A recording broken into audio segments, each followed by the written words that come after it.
Good morning, all of you. How are you? Hope you are all fine. Class 9th. आज हम new topic start करेंगे. Topic है हमारा chapter drainage.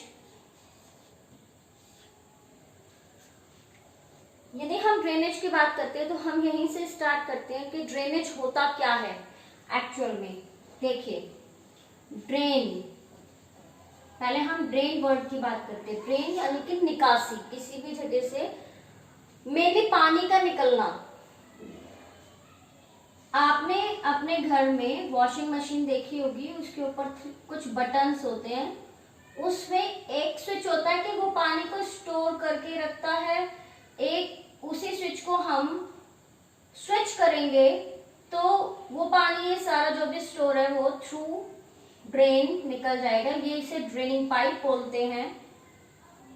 ठीक है, तो हम इसी को आगे कंटिन्यू करते हैं. ड्रेनेज यानी कि पानी का निकलना, किसी भी रिवर सिस्टम का निकलना.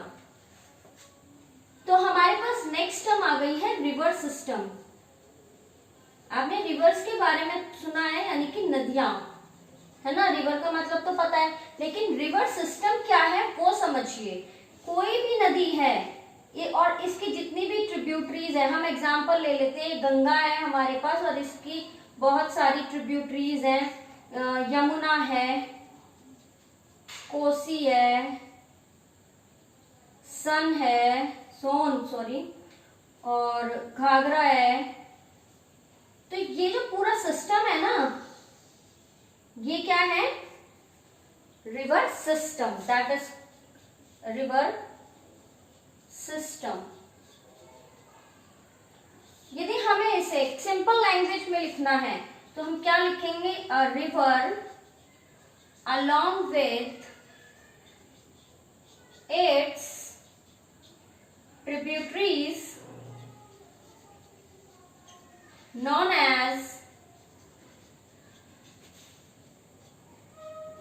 river system.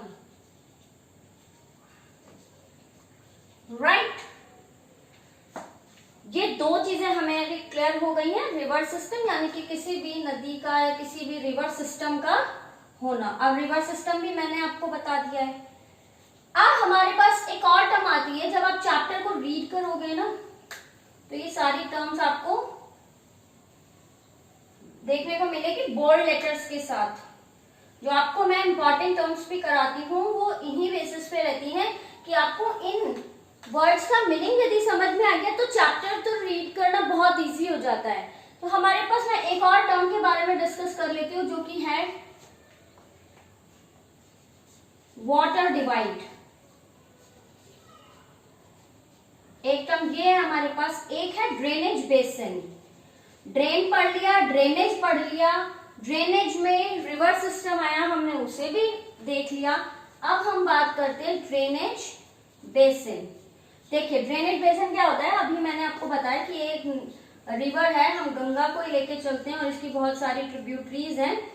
अब और ये रिवर सिस्टम हो गया. ठीक है, जितनी भी ये ट्रिब्यूटरीज हैं इनके किनारे पर जो भी पानी इकट्ठा होता है या इनसे रिलेटेड कहीं भी पानी इकट्ठा, और ये पानी जाके गंगा में ही मिलता है. किसी भी तरीके से किसी भी ट्रिब्यूटरी का इकट्ठा हुआ पानी, चाहे वो बारिश से आ रहा है, यहाँ मान लो यहाँ यमुना है ये, ठीक है, इसका ये किसी भी डायरेक्टली इनडायरेक्टली कैसे ना कैसे गंगा में जाके मिलता है. तो ये क्या हो जाएगा?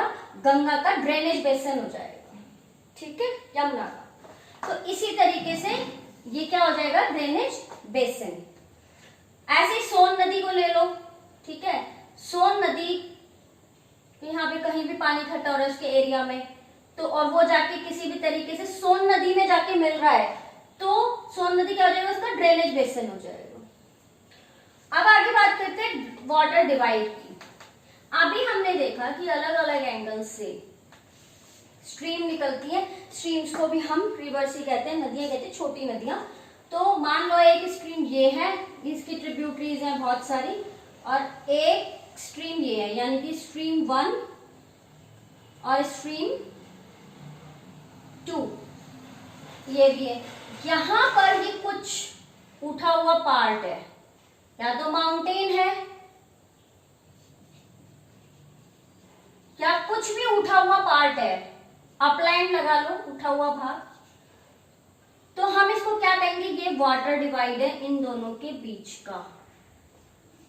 आगे बताऊंगी, हरियाणा में भी है इसका एक एग्जाम्पल, अभी बता देती हूँ अम्बाला, लेकिन जब चैप्टर और आगे हम कंटिन्यू करेंगे तब उसको भी अच्छे से करा दिया जाएगा। तो ये हमारा क्या होगा, वाटर डिवाइड, क्योंकि ये दो रिवर्स को अलग कर रहा है वो हमारा, अब चाहे वो माउंटेन के थ्रू हो चाहे अपलैंड के थ्रू हो, तो वो हमारा क्या कहला देता है, वाटर डिवाइड। अब हम इस चैप्टर को आगे कंटिन्यू करते हैं कि रिवर्स आती कहां से। देखिए रिवर्स मैंने आपको एक क्वेश्चन भी कराया है और बहुत इंपॉर्टेंट क्वेश्चन है। दो तरह की रिवर होती हैं, हिमालयन रिवर और पेनिनसुलर रिवर।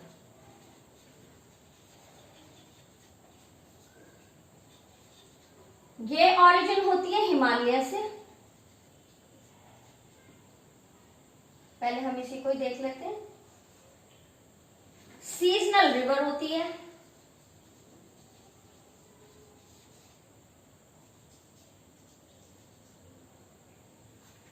वाटर इसका आता है, पानी कहां से आता है, स्नो और रेन से, और काफी लंबी होती है। यदि हम इसके मैप को देखते हैं तो बिल्कुल समुद्र में जाके ये गिरती है। अब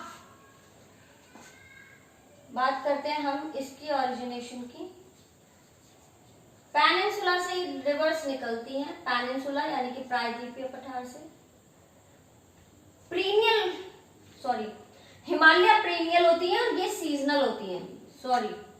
हिमालय रिवर जो है वो प्रीनियल होती है। प्रीनियल क्या होता है वो भी मैं आपको अभी बताती हूँ। और इसका वाटर हमें कहां से मिलता है, केवल रेन से। शॉर्ट होती है,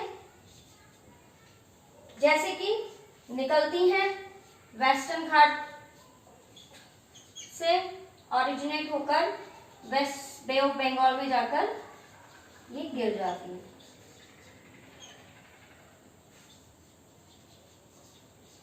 इसकी जो एग्जाम्पल ले ले कौन कौन सी है, इंदस हो गया, गंगा हो गया, ब्रह्मपुत्र हो गया,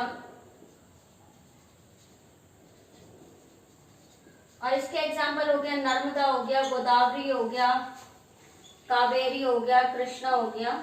ये सारी इसकी है, गोदावरी, कृष्णा।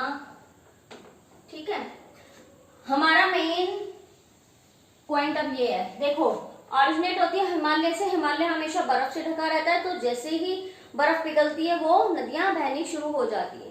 तो वाटर स्नो से तो मिला है और रेन से भी मिल जाता है। हिमालय से शुरू होकर बिल्कुल सागर में जाकर मिलती है तो लॉन्ग हो गई। ठीक है, मैप वगैरह देखोगे तो तीन चीजें हो गई। इधर ये पेनिनसुला से ओरिजिनेट होती हैं, वाटर इनको केवल रेन से मिलता है, इसलिए इनको हम सीजनल रिवर कहते हैं, यानी कि मौसम जब आएगा बारिश का तभी ये नदियां बहती है। प्रीनियल का मतलब होता है एनुअल, प्रीनियल का सिनोनिम लगा लो वो होता है एनुअल, यानी कि पूरा साल बहने वाली नदियां। कौन कौन सी है, इंदस, गंगा, ब्रह्मपुत्र, और आगे इसके हैं। और जो सीजनल रिवर है हमारी, नर्मदा, गोदावरी, कृष्णा, कावेरी।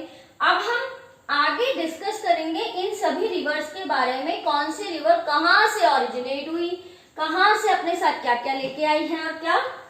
इसका एक और एग्जांपल दे देती हूँ, प्रीनियल। ये जो है ना रिवर्स, हमने साथ बहुत सारा डिपॉजिट लेके आती हैं और जो लाकर कहा प्लेन एरिया पे लाके इकट्ठा कर देती है। आगे देखते हैं, जो कि एग्रीकल्चर के लिए बहुत ज्यादा यूजफुल हो जाता है। ठीक है, तो मैंने आज आपको बता दिया है, कल हम थोड़े से पैटर्न्स के बारे में पढ़ेंगे। 4 पैटर्न दिए हुए हैं आपके बुक में, 4 पैटर्न्स हैं कि जो नदियां निकलती हैं कौन कौन से पैटर्न बनाती हैं। थोड़ा सा आप इसको रीड करके रखना पैटर्न्स को, बाकी मैं कल आपको इन चारों पैटर्न्स के बारे में समझाऊंगी। उसके बाद हम गंगा रिवर पर डिस्कस करेंगे, गंगा रिवर कहाँ से ओरिजिनेट होती है, और इम्पॉर्टेंट क्वेश्चंस हैं ये, इनको ध्यान रखना आपके लिए बहुत ज्यादा जरूरी है। ठीक है, तो आज के लिए इतना ही। अच्छे से इसको, बहुत ज्यादा मैंने आपको नहीं पढ़ाया है, थोड़ा सा ही टॉपिक कवर कराया है, शायद 1 पेज आपका कवर हुआ है आज, तो आप उसको बुक से और रीड कर लेना। Thank you.